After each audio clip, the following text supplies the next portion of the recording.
Uşaqlar, sizcə qaralmaq sözü feilin hansı mənanındadır? Siz bunun cavabını yazın. O sırada biz də başlayaq 86-cı sualın izahına. Deyir ki, vurğusu ikinci hecəyə düşən qaraldın sözünün morfoloji xüsusiyyətləri ilə bağlı səhv fikri müəyyən edin. Demək, sizə hansı sual verdik? Qaralmaq sözü. Burada isə qaraldın sözüdür. Vurğu ikinci hecəyə düşsün deyir, qaraldın. Gəlin baxaq, sözün kökü qara, eləmi? Qaradan qaralmaq, qaralmaqdan qaraltmaq, ınd oldu şəxs şəkilçisi. Kök bir leksik, iki qrammatik şəkilçisi var. Xeyr, iki leksik var. Çünki vurğu ikiyə düşdü. Bir var ki, qaraldın, nə etdin? Eləmi? Qaralmaqlı leksik, d zamanlı şəxs şəkilçisi. Bu zaman olardı. Vurğu əgər d-nın üzərinə, yəni 2 yox, 3-ə düşərdisə. Amma bu şəkildə vurğu 2-yə düşdüyü üçün 2 leksikimiz var. Ona görə yanlışdır. Keçmiş zamandadır. Xeyr, zaman yoxdur burada.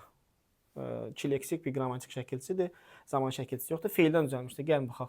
Bir sözün hansı indeksəsindən düzəldiyini necə tapacağam? Ən son leksikə baxacağım. T. Qaralmaq sözünün üzərinə artırılıb. Deməli, bəli, feildən düzəlib.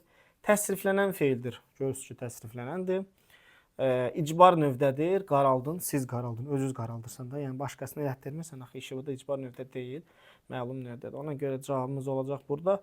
1, 2, 5.